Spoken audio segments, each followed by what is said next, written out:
Donc le dernier sujet, c'est pas et pas des moindres, on va parler platform engineering. Mettez bien vos casques hein, pour bien entendre. Laurent Grangeot pour Google et Tony Jariot pour Capgemini. Donc je vous laisse la parole et puis. Laurent. Merci. Bonjour à tous. Bienvenue à cette dernière conférence de la matinée. Donc, je me présente, Laurent Grangeot. Je suis Cloud Solution Architect aujourd'hui chez Google. Et avec Tony, qui va se présenter juste après, on va parler de Platform Engineering et aussi de Backstage, qui est un des composants qui a été open sourcé à la CNCF, qui nous permet d'avoir un portail développeur pour faire du Platform Engineering. Bonjour, bienvenue à tous. Donc, Tony Jariot, moi je suis speaker, travaille actuellement en tant qu'architecte solution au sein de Capgemini Sogeti. Et donc, comme le disait Laurent, on va présenter aujourd'hui une introduction au Platform Engineering, suivie d'une démonstration autour d'une solution Backstage, donc, qui a été introduite dans le CNCF en 2020. Donc, au cours de la présentation, donc, on va vous faire un overview, en tout cas, sur qu'est-ce que le Platform Engineering, pourquoi on en parle aujourd'hui, et suivi de Backstage, comment ça fonctionne Backstage, avec la démonstration que va réaliser Laurent sur la plateforme qu'on a déployée. Donc, le Platform Engineering, pourquoi on en est là? C'est parce que au fil des années, de nouvelles méthodes, de nouveaux process s'ajoutent dans les entreprises. On a commencé par les sujets. On a commencé.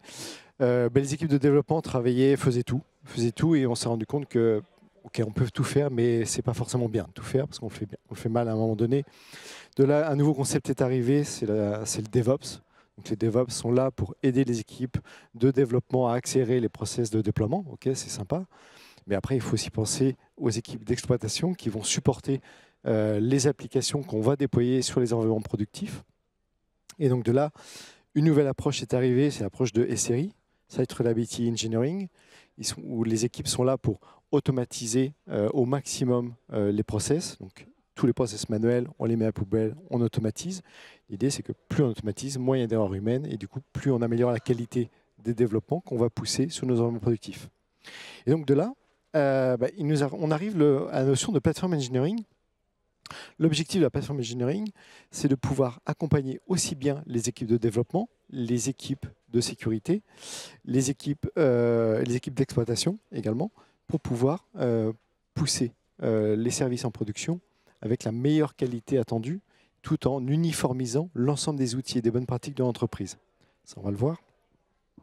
Donc, vu on voit qu'on adresse énormément de population au sein de l'entreprise pour pouvoir améliorer et industrialiser les process. Aussi bien, on va répondre aux besoins, au pain de l'entreprise, qui est d'améliorer et d'accélérer le business to market, tout en apportant la qualité attendue, notamment sur les requirements des équipes sécurité, où si chaque équipe ou chaque projet applique ses bonnes pratiques de développement, potentiellement, on va louper des process de revue de sécurité, les tests unitaires, les bonnes pratiques, notamment dans le déploiement de pipeline IAC. Donc tout ça, ça va nous permettre, en tout cas, d'uniformiser toutes ces approches pour l'entreprise. Et donc, autour le Platform Engineering, donc aussi bien, une fois qu'on a mis en place les process de SRE, on va déployer une plateforme. Cette plateforme va être centrique pour l'ensemble des équipes projets d'une entreprise. Ces équipes projets qui vont porter cette infrastructure de Platform Engineering vont les mettre à disposition, tous ces outils, pour les différentes équipes du projet et pour les différents rôles des équipes du projet, aussi bien pour la partie chefferie de projet que sur les équipes DevOps, les équipes de sécurité ou, et le principal, les ingénieurs de développement. Et donc, comment ça se représente une Platform Engineering? On va retrouver nos projets. Dedans, on va avoir différents types de profils, des ressources DevOps, le code bien entendu, DevOps, les différents outils que nous utilisons au sein du projet, que ce soit les outils de monitoring, les pipelines de déploiement, contrôle de sécurité, les dashboards de monitoring. Et donc, initialement, chaque équipe projet prenait ses bonnes pratiques, ses propres pipelines qu'ils avaient sauvegardés d'un précédent projet. Ici, c'est de fournir au sein d'une même plateforme toutes les bonnes pratiques et nous éviter d'avoir à ouvrir sur nos navigateurs préférés, plein d'onglets avec un onglet pour les pipelines, nos pipelines Git, un onglet pour la partie suivi de la production, etc. Donc ici, on va tout centraliser au sein d'une même plateforme et au sein d'une même IHM. C'est la démonstration que nous fera Laurent juste après. Et donc, ça va nous permettre d'industrialiser tous les process de build, les phases de test, toute la partie release, déploiement, monitoring et surtout pour les équipes opérationnelles qui elles seront en charge de maintenir en conditions opérationnelles nos applications de production. Donc, au travers de toutes ces bonnes pratiques, on va améliorer la qualité de service que l'on va rendre au sein de l'organisation. Et donc, ça va nous apporter, au travers de la solution, on va apporter des features, des plugins au travers de Backstage, qu'on va réutiliser soit au travers d'une communauté existante, donc typiquement Backstage, ou on pourra même également développer des plugins custom. Et au travers de ces plugins custom, on va pouvoir adapter certains plugins aux process déjà existants de l'entreprise. Donc ça, c'est le gros avantage. Donc là, on va le passer, sinon je n'aurai pas le temps. Sur la notion de plateforme engineering, aujourd'hui, il existe plusieurs produits, plein de solutions. Parmi les plus connus, on va retrouver Backstage et Avvia, qui sont des solutions très utilisées, en tout cas dans le cadre dès lors qu'on veut mettre une plateforme engineering en place. Et nous, l'objectif, c'est qu'on fasse, donc dans la démonstration de Laurent, un zoom, un deep dive sur le fonctionnement Backstage. Au travers de Backstage ou d'une approche de platform engineering, l'objectif, c'est d'améliorer l'expérience utilisateur. C'est-à-dire qu'au travers d'un même outil, on va retrouver l'ensemble, finalement, des solutions qui sont nécessaires à un projet pour développer le projet. On va améliorer l'expérience utilisateur, publier toutes les bonnes pratiques des équipes sécurité qui ont été partagées aux équipes DevOps. Et au travers de cette phase d'industrialisation, on va tout injecter en mode template dans ces solutions pour garantir que tous les projets ou nouveaux projets d'entreprise utilisent toutes les bonnes pratiques liées aux recommandations typiquement sécurité aux équipes DevOps. Et donc pour tout ça, on va retrouver un catalogue de services au travers d'interfaces, un catalogue de services qui va nous permettre de consommer les services. Pardon. Je me déplace trop, pardon. Je cache. Hop. Comme ça, c'est bon. OK. Et donc, ce que je disais, au travers des plugins et services composants proposés par Backstage, donc on va retrouver des fonctionnalités pour faciliter notre vie dans le déploiement de chaînes de CI/CD, dans le monitoring de nos applications, dans la partie authentification pour garantir que l'équipe projet A se connecte uniquement à son projet, mais pas à un autre projet de façon transverse. Donc, il y a toute la partie gestion des authentifications et des autorisations avec énormément de plugins mis à disposition par les communautés.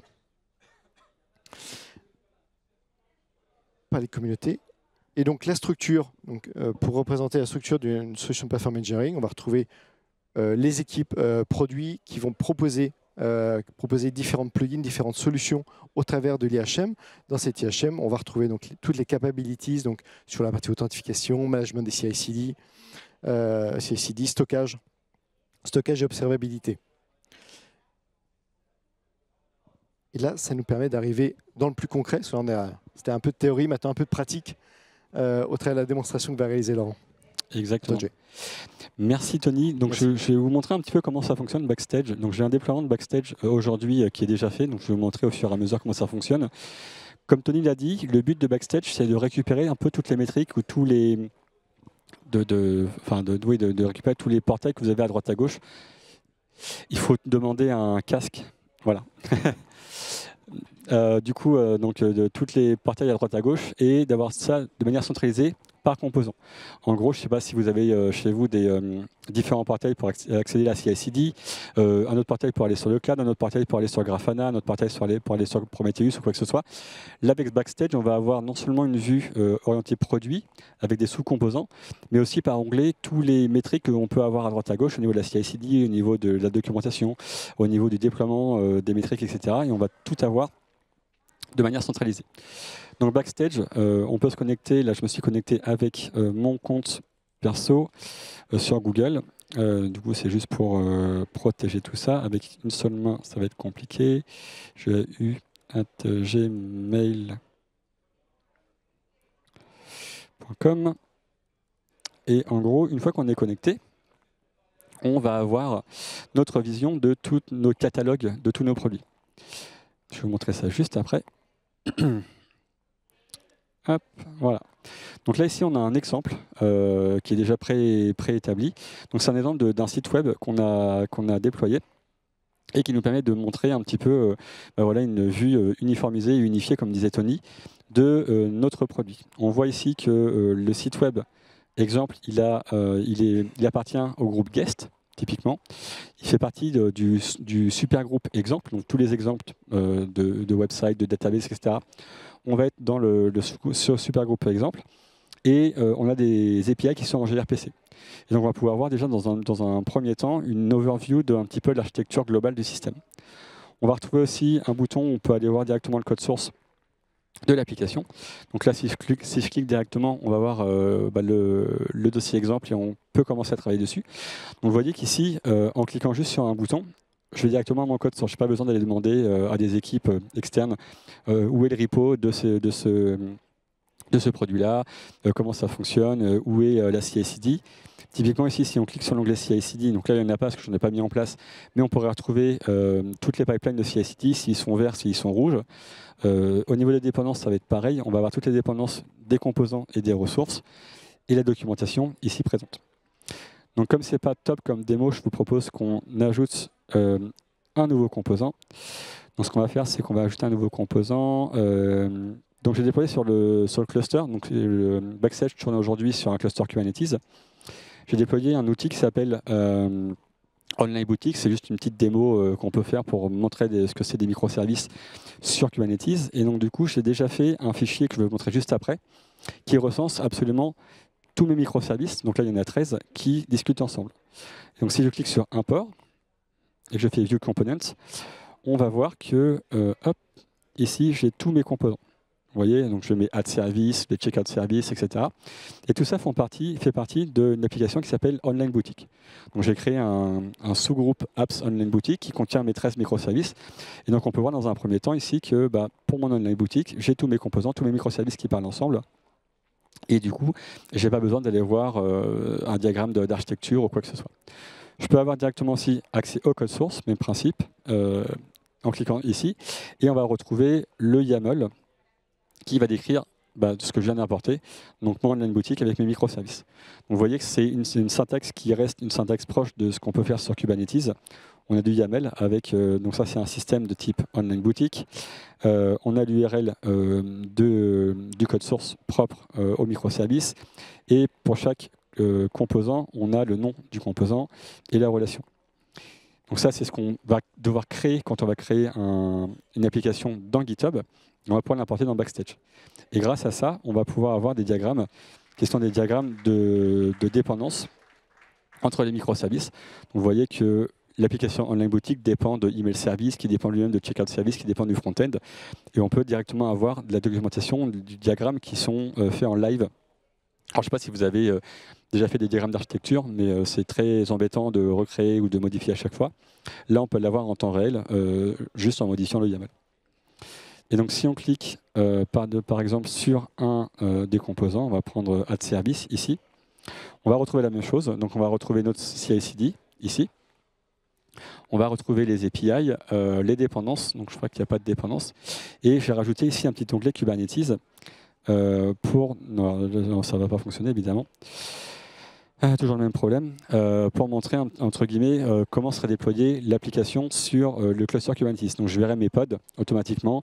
Donc, combien de pods il y a, s'ils sont rouges, s'ils sont verts, si tout fonctionne bien. Et ça, c'est pour vous montrer un petit peu comment on peut récupérer des informations d'une application directement sur d'autres outils. La dernière démo, ce qui me reste 3 minutes que je voulais vous montrer, c'est qu'on peut créer aussi des templates, en gros, pour uniformiser un petit peu les développements et pour pré-câbler les développements de vos équipes dans les entreprises. On peut créer des templates. Donc là, j'ai un petit template Go. Si je fais Choose, donc je vais créer un nouveau composant qu'on va appeler Go Open Source Experience. On va lui mettre un petit Go template ici. Et je vais lui dire que c'est moi le owner. Enfin, c'est le guest. Et ici, je vais lui dire, voilà, tu me le mets dans mon repo à moi, Donc, c'est Laurent Grangeau. Donc, l'objectif, au travers de ce que montre Laurent, c'est de pouvoir, comme je disais tout à l'heure, c'est uniformiser les bonnes pratiques. Et du coup, au travers d'une seule et même interface, on voit qu'on peut suivre les activités Kubernetes, on peut suivre la documentation de notre application, des API. Et ici, typiquement, on va pouvoir standardiser la création, le starter kit d'un développement pour une équipe de développement qui veut faire du développement en Go.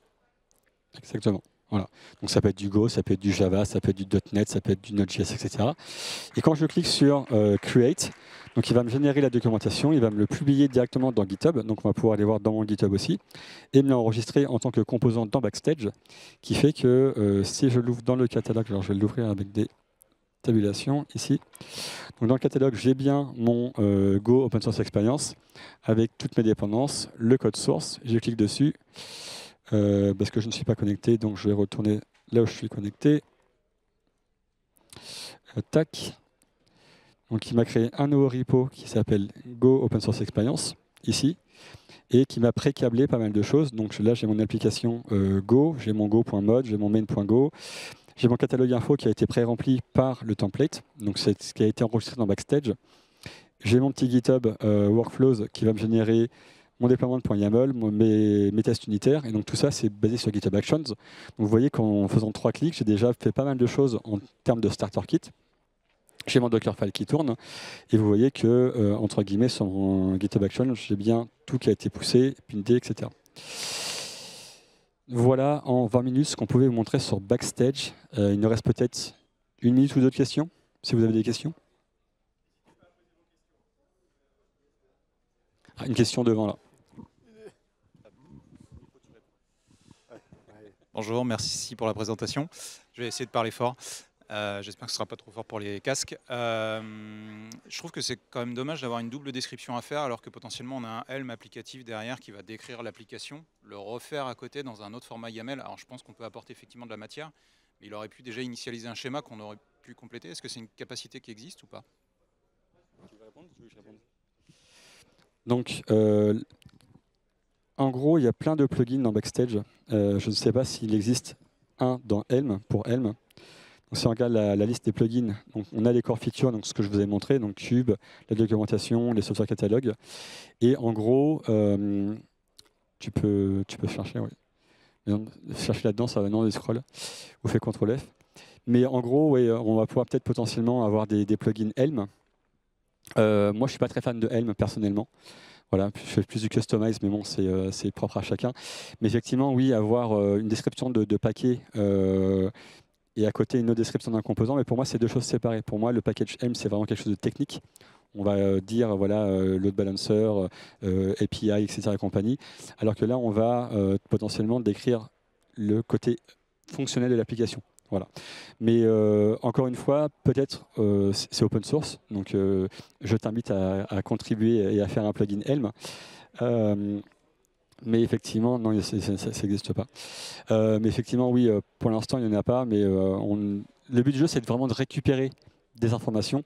Donc, on va décrire les composants dans le catalogue. Et avec ces composants et les plugins, on va récupérer les informations à droite à gauche. Donc, on va récupérer le déploiement, on va récupérer le repo, on va récupérer les métriques. Mais à voir, oui, effectivement, si on ne peut pas faire une corrélation entre générer ou demander à Helm de générer aussi les catalogues info. Ça peut être quelque chose pas mal. Ouais. D'autres questions, du coup? D'autres questions, oui.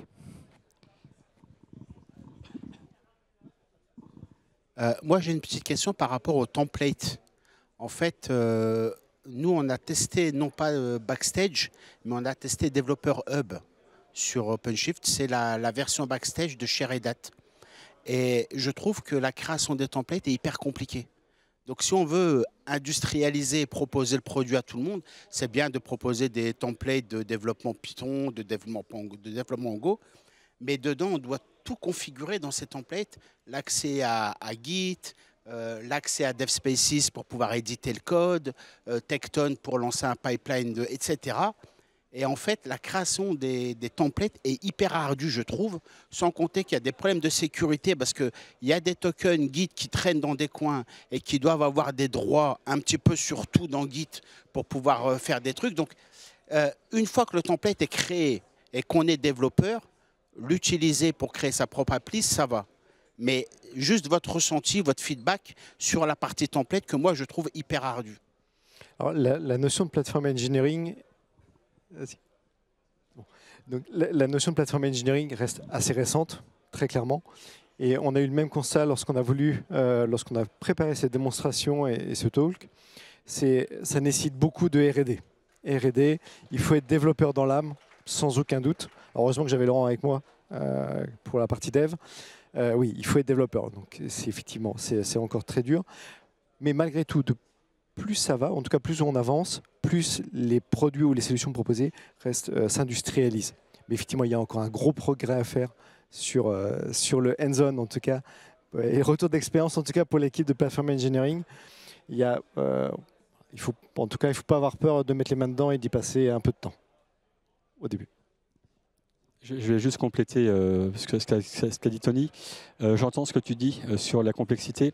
Le but du jeu, c'est effectivement, tu le fais une fois et tu le réutilises sur 500 projets. Je ne sais pas si tu as déjà été nouvel arrivant dans une organisation, dans une entreprise. Moi, je perdais 15 jours, 3 semaines, 1 mois pour avoir mes environnements, mes accès. Là, entre guillemets, en cliquant sur un bouton, j'ai à un endroit tous les accès, tout qui est configuré. Et je ne perds pas mon temps à demander au DevOps Engineer « Ah, est-ce que tu peux me créer une instance Jenkins ? Ah, puis est-ce que tu peux me créer un CTL plugin ? Ah, puis j'ai besoin d'un Jenkins file. » Donc oui, c'est compliqué. Oui, ça reste du code. C'est principalement du code. Donc je vous montrais là un petit peu le templating. Le template YAML, donc il y a pas mal de choses à configurer. Donc c'est du YAML pour vraiment configurer comment ça fonctionne. Ensuite, dans le content, il faut créer le catalogue info, donc le fameux Helm qui peut être potentiellement industrialisé. Les fameux boilerplates, donc bonjour, au revoir, etc. C'est fait par des développeurs.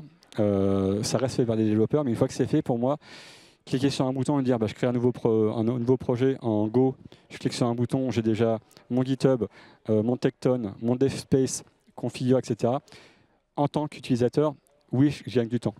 En tant que celui qui crée le template, évidemment, on va perdre du temps, mais qui pour moi multiplié par 500 projets, 200 projets, on va largement gagner à la fin.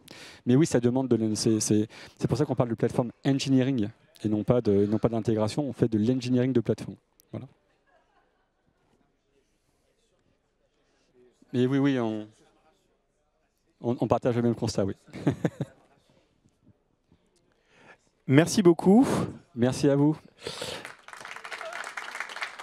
Du coup, c'est la dernière conférence pour la matinée. Ça reprend à 13h30. Je vous souhaite une bonne visite sur le salon.